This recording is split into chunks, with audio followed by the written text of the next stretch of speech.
to Berlin, Germany, and week 4 of the LEC spring split. The German powerhouse Schalke is coming in hot this week and look to secure yet another win today in their first matchup against Origen.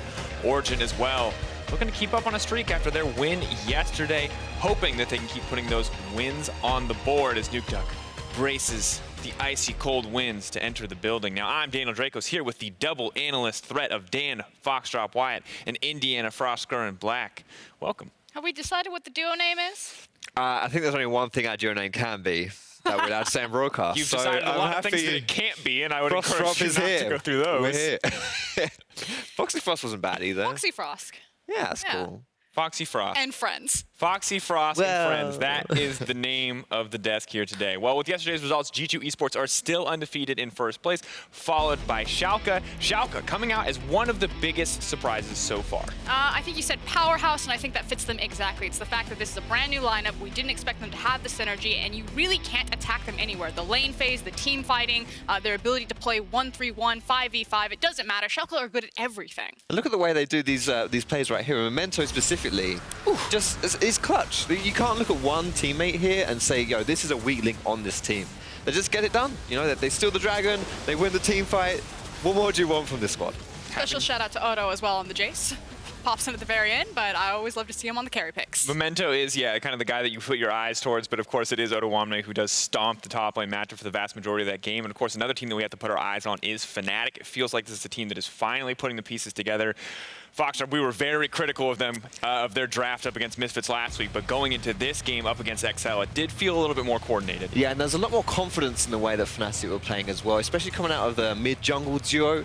Nemesis and Broxah really looked like Broxah from World Finals was an absolute sickly sin, and he had some pretty good plays yesterday as well. And Nemesis really just looked like he was more sorted in his role, you know, like it wasn't a weak link or anything like that, and really, if you're a Fnatic fan, that's what you want to look at moving forward. My questions will always be about how the meta is going to continue to impact Fnatic. They are playing more of the crit-oriented ADCs. They haven't quite slotted in as well here, and as we start changing over 9.2, 9.3, maybe things get better for Fnatic. Well, speaking of meta changes, I'm now curious to see exactly what's going to happen with Sylas. 100% presence. We did say he would always be picked or banned in every game. Nailed it. When he did get picked, he's 0-3, and he's not looking great. And I'm curious from your perspective, Foxdrop, you've been playing a ton of this champion. I love him. Is Sylas the problem? Is the draft the problem? Speaking of Flame. What's going on? Okay. Who's going to hate me for this Pick one? Right, let's see.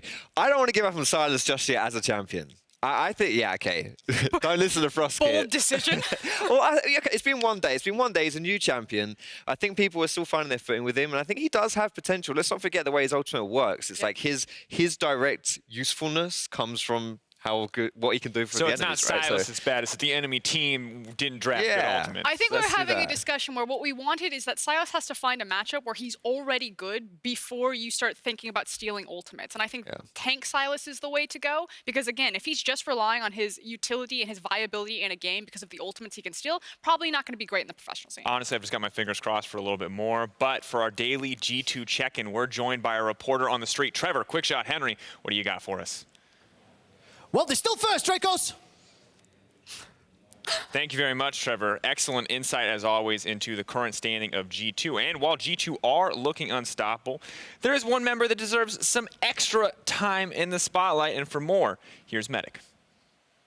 An often overlooked role in League of Legends is the supporting role. It can be a thankless task for most people. Well, not today. Today, we'll take a quick look at one of the best supports in our league and what makes him so exceptional. Let's talk about Mikyx. First off, you have to start in the laning phase. The G2 bottom lane has at times shown some signs of weakness, but Mikyx consistently shows up. Look at Perkz here. Gets caught out with the Winter's Bite really early on, and Mikyx realizes he needs to stop Jacktroll and Attila getting onto his backline. He flays them back, he then lands an incredible hook on towards Attila as well, and follows it up with a flay that totally turns the play around, actually getting 2 flashes out of the Vitality bottom lane. Now, being a support isn't only about making highlight plays, it's also about supporting your team in the mid-game team fights, and that's why Mikyx is so good. Every time Caps dives in, Mikyx's there to save him with a lantern, even positioning it in such a way that Vitality find it really hard to block. Now, for all of you solo queue grinders out there, Mikyx continues to prove that supports can make plays too. Last week against Splyce, Norscaelen thinks that he's caught Mikyx underneath their tower, but Mikyx has other ideas. He hooks the Alistar out of the headbutt pulverize combo, then stuns Norscaelen with the Ghost Water dive, and cleans up the kill with a death from below.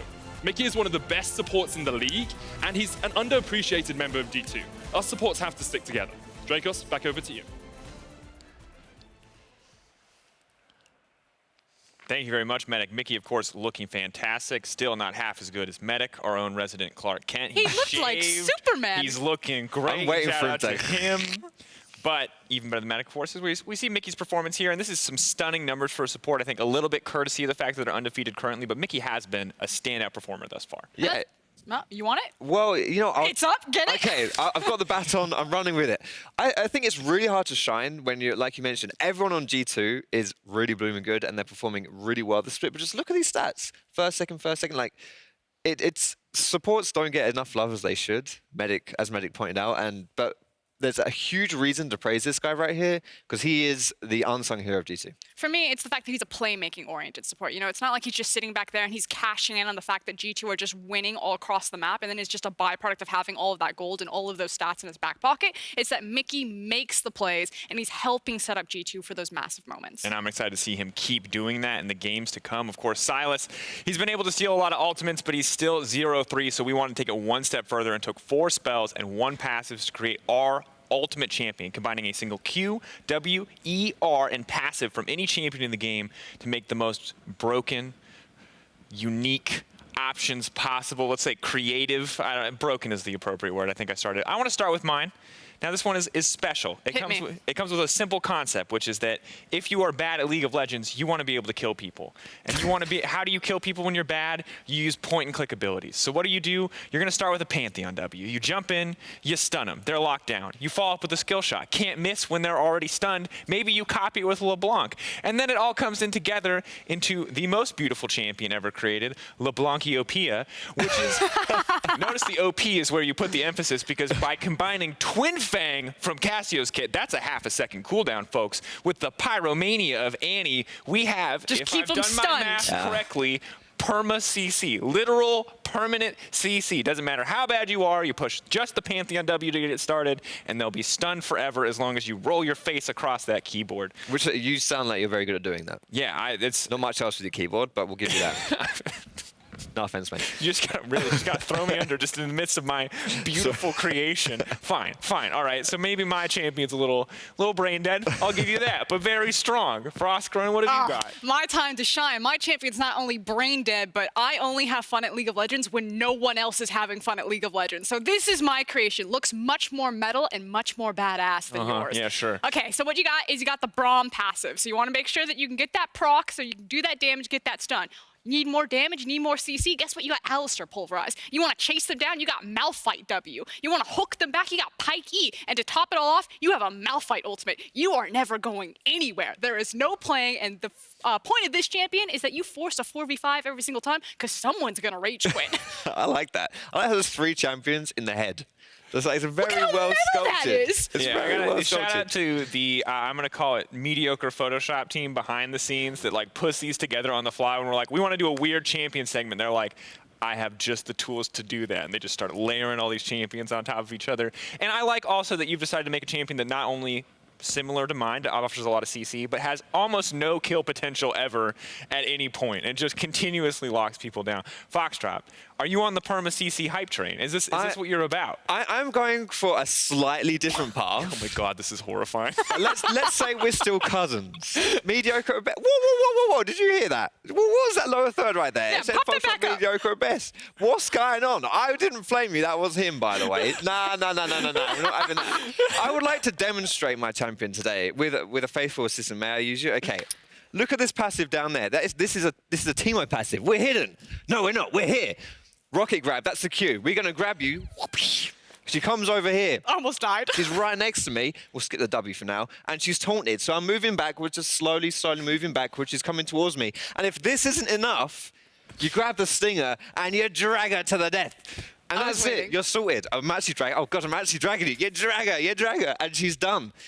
But that's only 4. I feel like this is a very special info. We need so one as I'm more. running away, what's the last ability? The icing on the cake, the Zori W. Now, I'm not going to lie, I put this in there just because I hate it and I think it's disgusting. But it actually does have good synergy with the rest of it. Because if you flash away from me, I'm going to follow you because I'm going to pick up your flash. And I'll probably pick up a redemption in lane. Just to be clear, you have built a stealthed up CC bot that just hides in bushes and hooks people. I'm not sure what I've built, but I'm not particularly proud of it. It is hideous. But it's something. It is hideous, I'll be honest. That's a nightmare. That is actually pretty scary. Child Robo-Skarner is a little terrifying. That's all I'm going to say. All right, well, we've also asked Vettius to give us his ultimate champion, and we've got a list of spells here. I'll start to read them off. So starts off with Umbra Blades, so Nocturne passive, classic, keeping to his brand. Duskbringer is the second ability. That's Nocturne's Q. The third one is Shroud of Dark. God. All right, it's Nocturne. Vettius' champion is Nocturne. Wow, really? Why did we even let him we submit said he could anything? make the most broken champion possible. He could have gone with a more trolly theme like Foxdrop. He could have gone for trying to ruin people's days like Froskurinn. He could have gone for brain dead, doesn't need mechanics because you point and click like me, and he goes for Nocturne. At least it looks cool. That's what you're going to say about that? This Photoshop, this Vettius face on Nocturne has gotten the most mileage out of any like champion Photoshop For good ever reason. conceived. It's a good picture. God. All right, well, enough of Vettius. Later tonight, we've got a rumble in the jungle as star players Maxlor and Xerxes go head-to-head in Splyce versus Misfits. The meta in England is just to go to school, get good grades, go to university, get a job, get married, have kids. Well, I don't want to be 40 years old looking back in my life and being like, I just did standard stuff. So League of Legends, gaming is just as weird as it sounds, but the main reason I live for. Kicking it back, he does have the trap, but it's not enough! Biggest snowball ever starting to come in. Miffy holds onto the flash for a few seconds, goes very, very low. Whoa!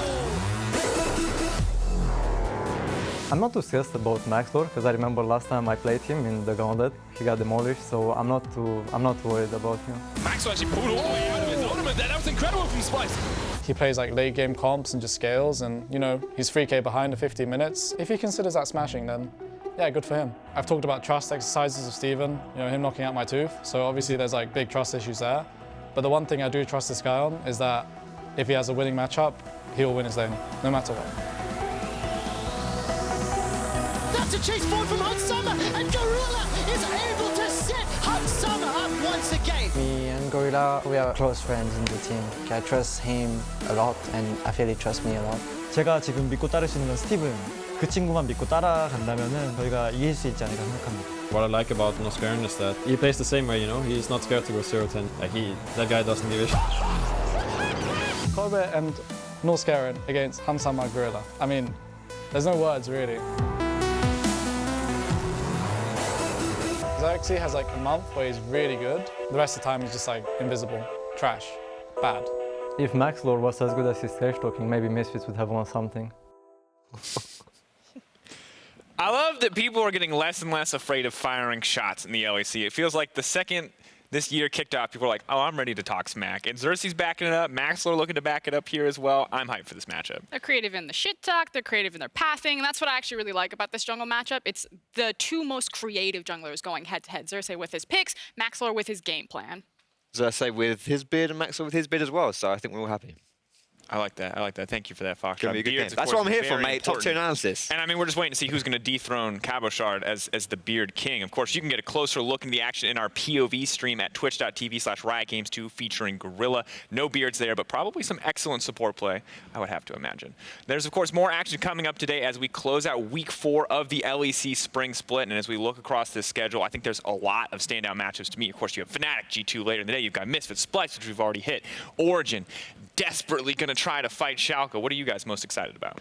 I think, honestly, the second game, people might not be a bit unassuming matchup, SK versus Rogue, but both of these teams, in my humble opinion, I think are, Rogue especially, is better on paper than their record would suggest. And if they want to pick up a win, then against SK, it's good competition to do against. I think that is fair to say that it isn't reflecting in the scoreboard, but you can actually see clear improvements week after week for Rogue, and it's just a matter of time before they're able to kind of align the stars for a victory to before Kikis hard carries a game and they get a win on the board. Someone's got a hard carry. Someone's going to hard carry. It's going to happen. Somebody has to win that game. We're going to find out who, of course, in the race for Superior Analyst, me and the fans, are still just silencing the experts. If we're honest, we've got the next level predictions. And guys, I want to take a quick moment. If you're at home, if you've been predicting on Twitter, we're gonna share a special moment. We need a high five. I can't high five them because they're losers. So me and you, right here, whoever you are at home, in 3 seconds. 3, 2, 1, bam.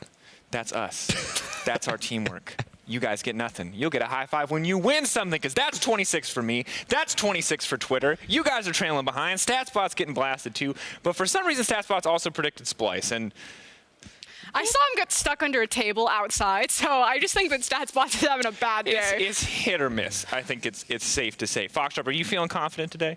Well, you can't make up any gaps. I'm just wondering if you're feeling confident. I'm moderately confident. Moderately confident. Well, Is that we're all going confidence? to have the same score, and that's Yes. all that matters. It's I a can't team fall too game. far behind. Today is the participation award in predictions, at least outside of StatSpot. Well, our dedicated NA secret agent, Ender, is still making waves across the Atlantic. Now let's see what happened when he surprised a familiar face earlier this week. Hello again. I'm Ender, doing this thing. Today I'm joined by David Freak Turkey, star of Champion Spotlight, Primetime League, and caster of one of our largest wildcard regions. Glad to have you on the show. I feel like you're getting a lot wrong. So David, Mr. Freak, can I call you David? You know, I think you should refer to me as NA greater than EU. I think that should be. I'm gonna go with Mr. Freak Turkey. So Mr. Freak Turkey, let's talk puns. Just tell me what was going through your head when you thought of this. Moo chick, get out the way. I was thinking that someone who is grossly underqualified is going to interview me about that line. You're here to promote the show you're on. Yes. And now critics have said that what it lacks in game quality, it makes up for in length. And this, of course, is The Freak Show, which you can find on twitch.tv/LCS on Saturdays and Sundays. I get it. See, that's actually a well-written joke, because you're implying that the LCS, the North American Professional League, is a freak show. Yeah, that was actually clever. Yeah. Yeah. Who gave you that line? How many world championships has North America won? Ooh. If you count World Cyber Games, that's one. Cloud9 versus Fnatic. I think we won that once with like Battle of the Atlantic. Hey, get in here. This is our guest. He's taking over your spot, right? Nope. Wait, no, he's here to make up for what we're missing with you. And of course, this is Blastoise, if you don't know. He is the best Yasuo at Riot. He's a little bit toxic, and he famously beat Tyler1, which is more than some people here can say for themselves, in a 1v1 on stream. And he's here to help settle the debate of EU greater than NA. It's EU. Wow. Looks like he really blew this interview. So let's talk data, because Blastoise, he works on the insights team, so you handle a lot of this. What's better, winning one world final or 0? You're more likely to win a world final if you're in the final. Right, and probably even more likely if you have 2 teams in semifinals as opposed to just a 1. Naturally. Yeah, that does make a lot of sense. I think this year Europe has really stepped up. For example, it feels like every team in LEC can beat the world finalists this year. It's incredible. You guys have really improved a lot, because before you really only had Fnatic, and now everyone can beat them. You guys really leveled up. I'm proud of you. LEC finally has more than one team they can be proud of, and I'm so happy. We'll see you at Rift Rivals. So Blau, you play a lot of mana-less champions, and speaking of Tyler1, you beat him again in a 1v1 on stream. Can you help out King David here and just tell us a bit about that and give him some tips, perhaps? Well, so if you go back and watch it, we played Yasuo, then Aurelia, and then Katarina. I won on Yasuo, lost on Aurelia, and I won on Katarina. Do you follow? That's a 2-1 victory. Yes. But where's the mana? That wraps it up for us, Blau. Thanks so much for joining us. Really appreciate it. So take it easy. Can I just get you to stare right into the camera for me? Which one? Give me that one. I would just want you to repeat after me, and we'll edit me out. EU is greater than NA.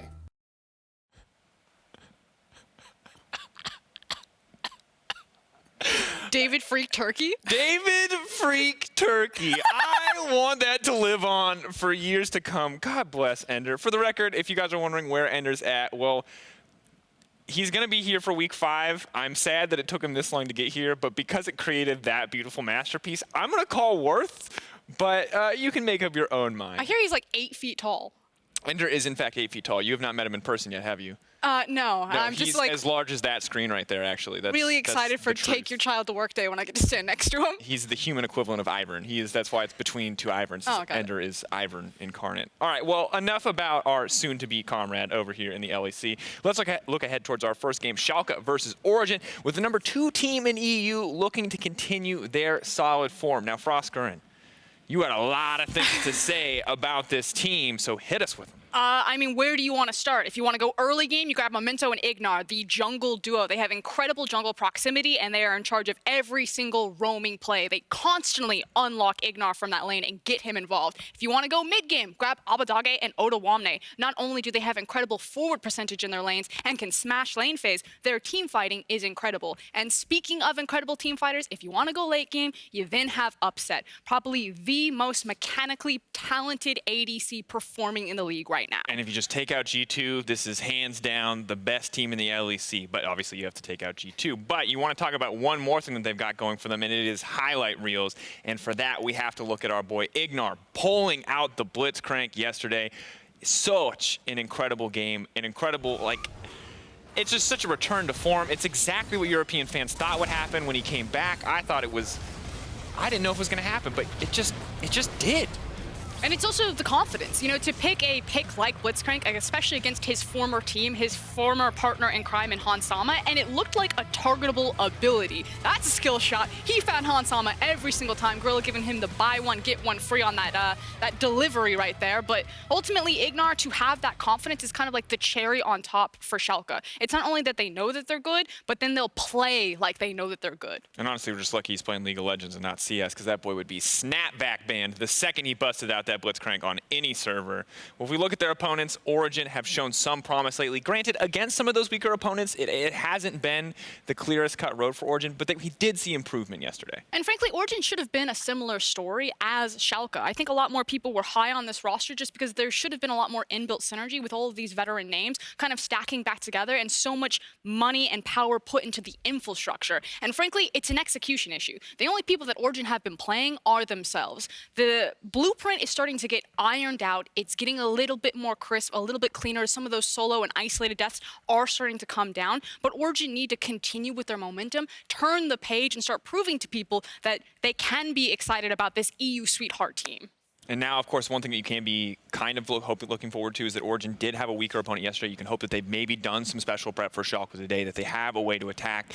You have former Schalke coach Andre on stage going up against them. Maybe he has some insight that can help dismantle this new roster, but there's no doubt that it is a bit Schalke favored. Now, the top lane matchup, though, is one area where it could potentially turn. Alphari versus Odoamne, and Alphari is the guy that I want to start with here because he has been stepping up recently. It was a rough start from the season, but it feels like he's finally starting to get back into that form that we know from him. And it was kind of that Kennen game. A little bit questionable on some of the plays, but he just needs to find that consistency. But that's what you want. Alphari is supposed to be this hard carry-oriented, laning top laner. And against Odoamne, who's also currently in form, I think this is where everything needs to start for Origen. I want to see them go back to playing cold Alphari, focus up into the top side, and setting him up for success. And I just want to see that focus, and I think that's the important thing that you highlighted, is that they want to see them pick a lane. For me, I agree with you. I want to see Alphari as well. But as long as Origen is busting out some kind of consistent strategy, I think fans can be optimistic that this team can do more and that they can show us more. Of course, on the opposite side, Odoamne is an incredible story because if you looked at this guy back during his time on Splyce, it was very, very different. You look at the stats on your screen. Of course, the one I want to point out to you immediately, Froskurinn, is forward percentage. This man was playing back, he was playing tanks, he was getting beaten in every laning phase, and now he spends 40% of his time past that halfway mark, ready to push anybody under their tower. I mean, you said it. The key word there is tanks. This is a meta difference between Odo. Odo is finally unlocked in a meta to shine. And I said it yesterday, and I'll repeat it today. Urgot as a priority pick is so high value right now on 9.2, but it doesn't mean as much if Schalke give it away because of Odo's pocket picks like that Kennen, like the Jace, these range champions that compete with Urgot in the top lane. It gives Schalke a very definitive edge, and if they do want to grab the Urgot and give it to him, I have no doubt that Odo can perform on the champion. And now what I want to see, though, is the draft, because we continue to talk about this as we see top-of-the-table contenders, about how they can approach draft, how some of these individual advantages can make their draft so much easier. So if we're talking about top lane, is there anything Alphari can do to stop the currently the revitalized Odoamne, the revive, the rebirth of Odoamne I think we see in the top lane? I mean, first and foremost, Alphari, back to basics. Just go back to being that lane god that you were once known for. Clean it up, tighten it up, don't fall down in lane phase, and let Odo walk all over you. Once you have that locked down, I would like to see him plug more into the 2v2 and top side, because something that's so potent and powerful about Schalke is that Odo creates his own leads, and then their ability to 1-3-1 and split up a map. They'll team fight you, they'll side lane you, they can do it all. Alphari needs to be the first break on stopping that if Origen want to have a chance in this game. And interestingly enough, with Origen coming through in this game, I think the other match that we have to shift to that's supporting this that you've now brought up is Cold versus Memento. And Memento has been very active in the early game, and it feels like Cold on the Nunu is still struggling to find some of that footing. When we look at the 2v2, when we get out of just this 1v1 capacity, do you feel like that's somewhere that Origen can shift the advantage, or does that still go in the favor of Schalke? It almost feels that Origen are still kind of figuring out where to plug Cold in. Again, we've seen so many different looks from Origen. If they're going to prioritize top side, bot side, maybe they're giving counter pick to Nuke Duck and letting him run over a lane with Vayne in the mid lane or something like that. Whatever their plan is that they want to execute on, it does start with Cold, whereas with Schalke, it seems a much cleaner and more crisp blueprint. You know that Memento is going to be a high proactive jungler with Ignar, and he's going to start setting up kind of roaming vision plays, contesting jungle, making sure that they have high impact champions and will snowball anywhere. Well, I'm excited to see exactly how it unfolds, but for more on the top lane matchup, let's check in with Quickshot and Schalke's Odoamne. Thank you very much. Joined by Odoamne just before they're playing against Origen. Now, before I get to the matchup, Odo, I want to talk a little bit about your play on Schalke. We've been talking on broadcast a lot around how it just feels like you're in a meta and with a team that allows you to play carries all the time. Is that true? Is that something as a team you've planned, or has it just ended up that way? I mean, I wouldn't say that it's a meta, because if you look at the place where I came from, Splyce, he's still kind of stuck on tank duty. So maybe if I was still there, I would still be stuck on tank duty and I wouldn't be playing as good. But I think it's mostly just kind of like a team thing, because I feel like our identity as a team is kind of pretty loose. We're all really aggressive players and everyone kind of like knows his job, and we don't need to coordinate that much, just because I feel like everyone knows what he needs to do. So I feel like I'm in the position where no matter what I play, it's easy in game to adapt. Like everyone adapts to like what I can do and what my role is. So even if, say, I would switch to a tanking position again, it wouldn't really be that hard to coordinate, It's just like the stuff. Would you go back to tanks? Because I don't believe you would. I mean, if it's really needed, I would, but I would rather not, just because I don't know, I just feel so much more comfortable on carries now, especially in this team, just because I feel like there's not a lot of stress on me, like it was in Splyce that I needed to perform. And if in Splyce I felt like if I wasn't the person that was going to do something, like make a play or something, no one would. So even when I was playing tanks or carries, like I would int it super hard, just because there were a lot of things that I needed to focus on. While in Schalke, it's just I can even play a carry and get carried, and I can. There's some games where I just sit in my lane, and I don't need to do anything, and the team will carry me, and it's just good because I don't need to stress about things like that, and I'm just comfortable, I can do my own thing. You guys are currently considered by many to be the second best team in the league right now, so let's just assume you're going to beat Origen. The question I have for you is, in how many minutes will it take you to take down Origen? Origen? Less than 25. Less than 25. Thank you very much, Odo. Best of luck with the game. Thank you. less than 25 minutes to defeat Origen. That would be a very strong performance from Schalke. I'm Aaron Medic Chamberlain, joined by Dan Foxdrop Wyatt for the first games of the day today. How are you doing, Dan? I'm very well. I'm looking forward to the games. Yeah? Yeah, That's they're good. going to be some bangers. Yeah, I'm really excited for this one, Potential actually. upsets.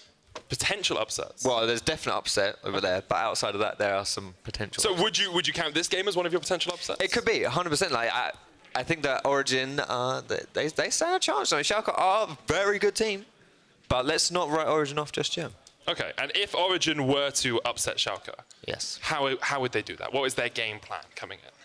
Well, that's a very good question. It depends a lot on the draft. But I think that Origen individually do have some very talented teammates. You know, Nuke Duck was very good last year, Cold as well, Alfari.